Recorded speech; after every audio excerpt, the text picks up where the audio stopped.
कल्पना कीजिए, अगर मैं आपसे कहूं कि आपकी आवाज, आपके शब्द सिर्फ हवा में गूंजने वाली ध्वनि नहीं है, बल्कि ऐसी ऊर्जा है जो आपकी वास्तविकता को बदल सकती हैं।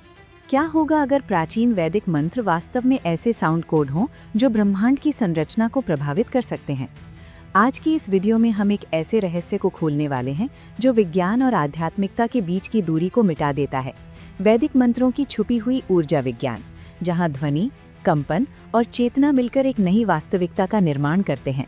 और जैसे जैसे आप इस वीडियो को देखते जाएंगे, आप समझेंगे कि क्यों हजारों साल पहले ऋषियों ने मंत्रों को केवल शब्द नहीं बल्कि शक्ति कहा। वेदों के अनुसार नाद यानी ध्वनि ही सृष्टि की शुरुआत है। नाद ब्रह्म यानी पूरा ब्रह्मांड एक कंपन है, एक स्पंदन है।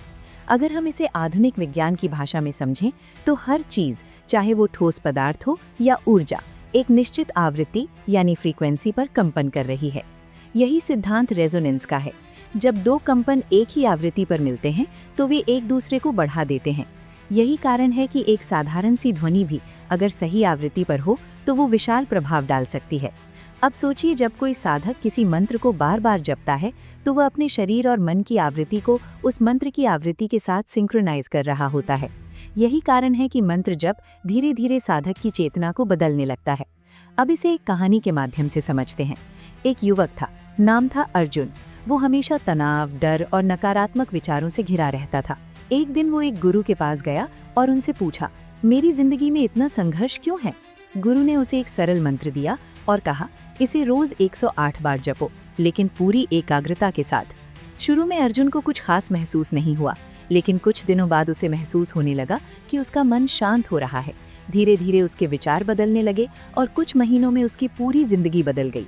अब सवाल ये है कि क्या ये केवल मनोवैज्ञानिक प्रभाव था या इसके पीछे कोई गहरी ऊर्जा विज्ञान काम कर रही थी? वैदिक दृष्टिकोण कहता है कि मंत्र केवल शब्द नहीं होते बल्कि बीज ध्वनियां होते हैं। हर बीज मंत्र एक विशेष ऊर्जा को सक्रिय करता है। जैसे ओम को पूरे ब्रह्मांड की मूल ध्वनि माना जाता है। जब इसे सही तरीके से उच्चारित किया जाता है तो ये शरीर के अंदर एक विशेष कंपन उत्पन्न करता है जो मस्तिष्क, नाड़ियों और ऊर्जा केंद्रों, चक्रों को प्रभावित करता है। आधुनिक शोध भी ये दिखा रहे हैं कि ध्वनि और कंपन हमारे मस्तिष्क की तरंगों को बदल सकते हैं। कुछ ध्वनियां हमें शांत करती हैं, कुछ हमें ऊर्जा देती हैं। यही कारण है कि संगीत हमारे मूड को तुरंत बदल सकता है, लेकिन मंत्र उससे भी आगे जाते हैं, क्योंकि वे केवल बाहरी ध्वनि नहीं बल्कि एक इंटेलिजेंट वाइब्रेशन होते हैं जिन्हें विशेष रूप से चेतना को प्रभावित करने के लिए डिजाइन किया गया है। अब इसे और गहराई से समझते हैं। जब आप किसी मंत्र को बार बार जपते हैं तो आप केवल उसे बोल नहीं रहे होते, आप अपनी चेतना को उस ध्वनि के साथ ट्यून कर रहे होते हैं। और जैसे ही ये ट्यूनिंग गहरी होती जाती है, आपकी आंतरिक अवस्था बदलने लगती है। आपके विचार, आपकी भावनाएं और यहाँ तक कि आपकी बाहरी परिस्थितियां भी बदलने लगती हैं।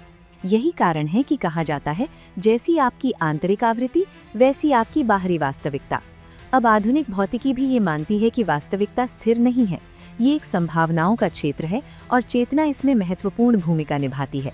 कुछ वैज्ञानिक ये भी मानते हैं कि पर्यवेक्षक की उपस्थिति वास्तविकता को प्रभावित करती है। अगर हम इस विचार को वैदिक दृष्टिकोण से जोड़ें तो मंत्र जप उस पर्यवेक्षक चेतना को एक विशेष दिशा में केंद्रित करने का माध्यम बन जाता है। यानी जब आप किसी मंत्र को पूरी श्रद्धा और एकाग्रता से जपते हैं तो आप अपनी चेतना को उस दिशा में प्रोग्राम कर रहे होते हैं, और यही प्रोग्रामिंग आपकी वास्तविकता को प्रभावित करने लगती है। अब सवाल ये है कि क्या कोई भी व्यक्ति शक्ति का उपयोग कर सकता है? उत्तर है हाँ, लेकिन इसके लिए केवल शब्दों का उच्चारण पर्याप्त नहीं है।